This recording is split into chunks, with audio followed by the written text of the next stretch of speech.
Synthetix became unstoppable. Now, some people are probably saying became sounds like a strong word. And I think, that's kind of true. It's a title that I guess is somewhere between kind of aspirational and clickbait. But, we are getting very close to a point where, we are unstoppable. And I think it's probably worth also sort of highlighting, what I mean by unstoppable there. And essentially what we're saying is, that we're getting to a point where we're fully censorship resistant. And so, we're pretty close, and we're kind of putting a stake in the ground that this is the place where we're going, and that all of the various components we've been putting together to get to that point are almost there.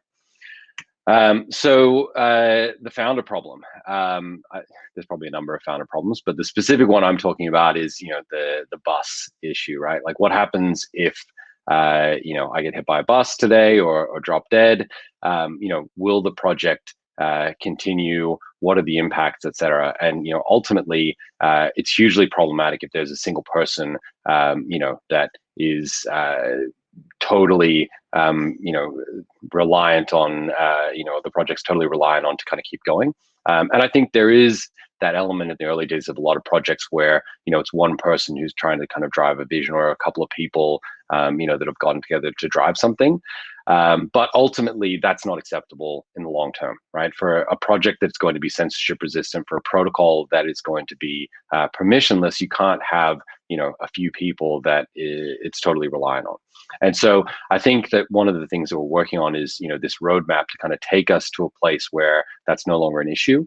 And I'm pretty convinced, as much as I don't think I'm going to drop dead today, I'm pretty convinced that we're in a position now where even if that were to happen, between the community and all of the contributors that are working on the project, they'd be able to kind of push through and continue and deliver what we're hoping to deliver over the next 6 to 12 months. So talking about core contributors, we used to talk, I guess, about a team, the Synthetix team. We had employees and things like that. And over the last 6 months, we've moved away from that idea. And the reasoning behind it is that team is a very kind of static, binary thing. Either you're on the team or you're not on the team. And the reality is we have a very large community, very vibrant community. And we also have, these contributors that have come in, and maybe they're doing, a single project for a couple of months, or they're doing, 1 day a week, ongoing. But, we don't really have this very clear distinction between, say someone like me who's working on the project, 18 hours a day versus someone who comes in and does some work on the side and is funded via the grant style. And so this is kind of a way, I guess, of representing the fact that we have a wider range of people that are contributing to the project now, and that there isn't this single group of people that control it, which is obviously where we want to get to. The other thing is that we no longer have employees. So we used to have a foundation. The foundation employed certain people to do certain things. That process has now been wound up, and we've moved away from this idea of having employees. So there's various people who are funded via grants process from a couple of the different DAOs that I'm going to talk about. But it just removes, I guess, the kind of centralizing factor of there's someone who's employed to do a specific thing for the project. So I think we've talked about the potential issues with the founder. We've talked about issues with having a core team. But let's just step back a little bit and talk about what it actually means to be unstoppable. So from my sense is that, and I've talked about this a lot, that ultimately it comes down to not having a single entity or a group of entities that pardon me can stop the project, right? Whether that's a regulator, whether that's a nation state, whether that's an individual malicious actor within the project, you want to remove any threats of an individual being able to step in, or some group being able to step in and stop the project, right? And as I mentioned at the beginning, we're not there yet. And this is not really about Synthetix even specifically. This is about any protocol that's trying to get to a point where people can ultimately rely on it, and it can become permissionless. And so, in order to get there, you just cannot be reliant on a single entity, or you cannot be subject to the whims of a single entity, or the risk of attack or censorship from a single entity.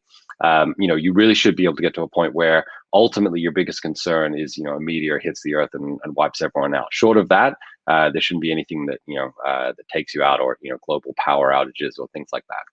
And there's really only two networks that are at that stage of development, right? There's the Ethereum network and the Bitcoin network. Other than that, everything else relies on a couple of people or a few people, or maybe a slightly wider group of people, but ultimately almost everything besides those two networks is centralized. And so building on Ethereum means that you have the potential to be able to absorb that censorship resistance that the base layer protocol has, but you need to make sure that you don't reintroduce centralizing factors.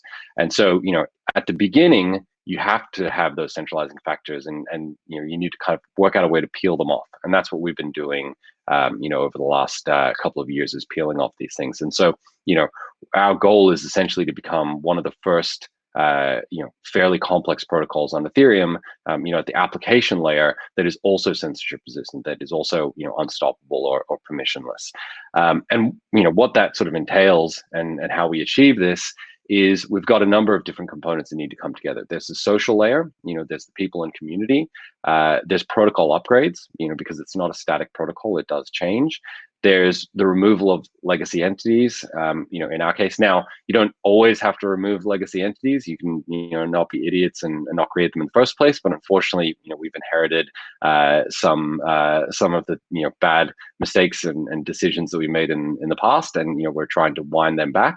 And having these legacy entities that are domiciled in various places around the world is one of those things that we're winding back. Another component for us is oracles. Getting reliable data on chain, that is also permissionless. And then the final component is probably protocol funding. How do we ensure that these core contributors are being funded, and that we have a mechanism that allows them to continue to focus all of their time and energy, into building this protocol and getting it to where it needs to be. So I think for us, what we've decided to do, and again, we take a very experimental approach to these things, and this is not supposed to be prescriptive by any means, but hopefully there's some ideas here that people can take and start to play around with and think about how they could adapt to their own protocol. But for us, what we've done is we've split these functions into three components that are run by three different DAOs that have members that are in some cases overlapping, but mainly distinct. And one of those is the Grants DAO, which funds public goods. The other one is the Protocol DAO, which manages the actual protocol upgrades. And then the final one is the Synthetix DAO, which is essentially the treasury, which manages the funding of the rest of the operations of the network and the funding requirements of the protocol. So, obviously, as with everything else that we do, we take a pretty rapid, iterative approach. So we've started out fairly light with these DAOs with minimal functionality. In some cases, just using multi-sig wallets rather than having sort of fully featured voting mechanisms. But we are starting to incrementally add functionality, and some of the things we're looking at, particularly for the protocol DAO, I'll talk about in a second.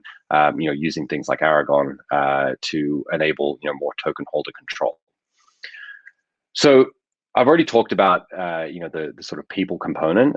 So I'll just talk about for a second the protocol upgrades component.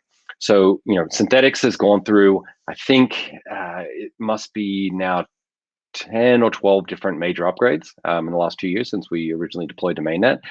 So we're a project that changes things very quickly, and at the moment, all of those changes rely on a lot of trust in the protocol DAO members, right? In the sort of core engineering team. And this is something that we need to fix. And so while we use a system of rough consensus, which is modeled off the EIP process, there's no guarantees for an individual token holder or a participant in the network that the consensus that's reached at that social layer is going to actually be implemented, right? So if the protocol DAO decided to go off the reservation and deploy some change to the contracts that was not agreed to by the token holders, as it stands right now, there's no control for the token holders or the community members to actually block that. And that's something that we're working to change. So there's two major changes that we're going to implement over the next month or so. One is what we call sort of governance by exception. So that's this idea that rather than having kind of positive votes, right, where all the token holders get together and they say, hey, let's vote on X, and if we get a quorum, or if 5% or 10% of people vote for it, then we'll go and do that thing. We don't believe that kind of direct on-chain governance is necessarily the best way to achieve things. And so, one of the things we're looking to do is work out a way where we can essentially allow the protocol to be upgraded quickly, with needing to rely on trusting a single entity or a group of entities. And the way that we're doing that is to say, we're going to use rough consensus at the social layer. We're going to bring that into the protocol DAO. The protocol DAO will then go and implement these changes. And there'll be a grace period where the protocol DAO submits these changes on chain, where the change doesn't actually happen. And at that point, token holders can essentially step in and elect to vote to veto those changes if they don't align with the rough consensus that was agreed. And so this is something that I think hasn't really been tried before, and it's a bit experimental. And obviously, we'll be watching closely to see how that plays out. But we believe that that is a way of kind of keeping the rapid iteration that we've come to expect from the protocol, but without needing to be concerned about the impact of trusting a single entity. So one of the other components that I mentioned is legal entities. So I have a pretty strong belief that this idea of building a foundation, going to Switzerland, setting up a nonprofit is pretty counterproductive and not necessarily the best way to achieve the goals that we want. And the reality is that the tooling that exists now is far better than it was 2 years ago, or even a year ago, right? We've got a number of different DAO frameworks. We've got a number of different examples of ways that you can organize people and create these coordination games without needing to fall back to the legacy legal system. And so my hope is that we will see people just go out and make these DAO first protocols and avoid this issue completely. But in our case, obviously, we've got these legacy things we need to deal with. So another component is obviously the Oracle problem. Synthetix relies pretty heavily on oracles, and it's something that we've kind of had as one of the weakest points in the protocol for a long time. We made a decision to migrate over to Chainlink about a year ago, and that process is almost complete. So we won't have a single point of failure in that we'll be running a centralized oracle. There is still the component, and the risk that exists within, the Chainlink upgrade process and protocol roadmap, which is that Chainlink over time needs to get more decentralized to be able to secure the value that we hope to have within Synthetix and some of the other DeFi protocols. So this is still something that we obviously need to monitor really closely, and and is pretty critical. The other thing that we need to ensure is that the protocol is funded. People aren't going to work for free, and even though we can use token structures and token incentives and token economics to coordinate the rules of the game that we're actually playing within the protocol, outside the protocol, we still people still need to live, they still need to be paid, they still need to be kind of rewarded for their contribution directly to ensure that they can focus on growing the protocol. And thankfully, the community is still small enough that coordinating this is pretty straightforward. But we still have split the funding into two groups. One group is funding via this grants DAO, which is as I mentioned, small grants for projects that might last 2 weeks or a month or so, as well as funding some of the individual contributors who are working part-time on the protocol. And then the other component is the Synthetix DAO, which is essentially our treasury, which funds the other core contributors and some of the major kind of funding requirements of the project. So I think we've been a little bit lucky. We've managed the treasury fairly well. We still have over $40 million USD in the treasury, which is I guess ensures that we've got this continuity of funding for a number of years still. But at the same time, we still need to make sure that we're very careful about ensuring the continuity of funding long term for the protocol. It's one of the most critical components of what we do. The final thing is we're committing 1 million SNX a year to the grants DAO. So we've already allocated the SNX to this year, and I think about 250,000 SNX has been distributed already to various projects. But this is something that we feel really strongly and is almost completely driven by the community in terms of the membership in the DAO and ensuring that the right projects are being funded. So, in conclusion, Synthetix has, I think, one of the most vibrant and diverse communities in crypto. We've got 7,000 people in Discord. There's always discussions going on for good or ill, about all kinds of things, the world as well as Synthetix specifically. And I think it's driven by the fact that, we've got a lot of smart people who like solving hard problems, and, they enjoy this kind of experimental, iterative approach to problem solving. And we started off 2017 centralized in almost every way, right? The early days, it was just myself and a couple of other people, but we had this vision the entire time of being able to build something that had sufficient value that people would want to use it. And then once we got to that point where we had reached that product market fit, that we could then, incrementally decentralize and take the protocol to where it needed to be. Obviously that's not an approach that everyone agrees with, but it's the approach that we've taken, and we think it's worked fairly well for us. But the reality is, until we reach that point, over the next 2 to 3 months, all of the hard work that we've done in building this thing, is really for naught. We need to get to that point where we can genuinely say that the protocol is sufficiently censorship resistant. So, that's one of our core focuses. That's why we focus on this talk and what I guess is driving us at the moment.